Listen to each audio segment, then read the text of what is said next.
തദ്ദേശ തെരഞ്ഞെടുപ്പ് പ്രഖ്യാപിച്ചതിന് പിന്നാലെ സംസ്ഥാനത്തെ സ്ഥാനാർത്ഥി ചിത്രം തെളിയുന്നു. ത്രികോണ മത്സരത്തിന്റെ പ്രതീതിയാണ് സംസ്ഥാനത്തുടനീളം.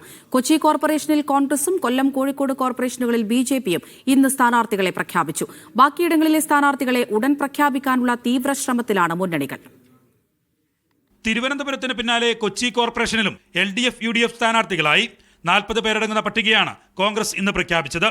സംസ്ഥാന ജനറൽ സെക്രട്ടറി ദീപ്തി മേരി വർഗീസാണ് കൊച്ചി കോർപ്പറേഷനിൽ UDF മേയർ സ്ഥാനാർത്ഥി.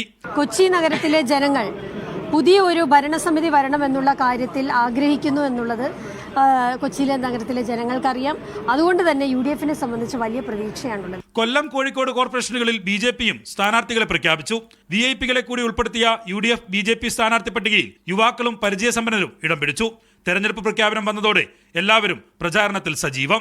അഴിമതിയുടെ കേന്ദ്ര ബിന്ദുവാക്കി മാറ്റുന്ന കോർപ്പറേഷൻ നിലപാടുകൾ മാറണമെന്ന് ജനങ്ങൾ ആഗ്രഹിക്കുന്നു. തീർച്ചയായിട്ടും അതിനനുസരിച്ച് വോട്ട് ചെയ്യും. വമ്പൻ പേരുകളില്ലെങ്കിലും പ്രാദേശിക നേതാക്കൾക്കാണ് LDF ഇത്തവണ പരിഗണന നൽകിയത്.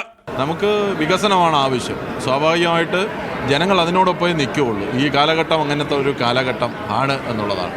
3 മുന്നണികളുടെയും സ്ഥാനാർത്ഥികൾ കളഞ്ഞെറിഞ്ഞതോടെ സംസ്ഥാനത്തെ തദ്ദേശ തെരഞ്ഞെടുപ്പിന് ത്രികോണ മത്സരത്തിന്റെ പ്രതീതിയായി. ബാക്കിയുള്ളിടങ്ങളിൽ സ്ഥാനാർത്ഥികളെ പ്രഖ്യാപിക്കാൻ തിരക്ക് പിടിച്ച ചർച്ചയിലാണ് 3 മുന്നണികളും. തർക്കങ്ങൾ പരിഹരിച്ചാൽ മുഴുവൻ സ്ഥാനാർത്ഥികളും അടുത്ത ദിവസങ്ങളിൽ സജീവമാകും. മീഡിയ 1 തിരുവനന്തപുരം.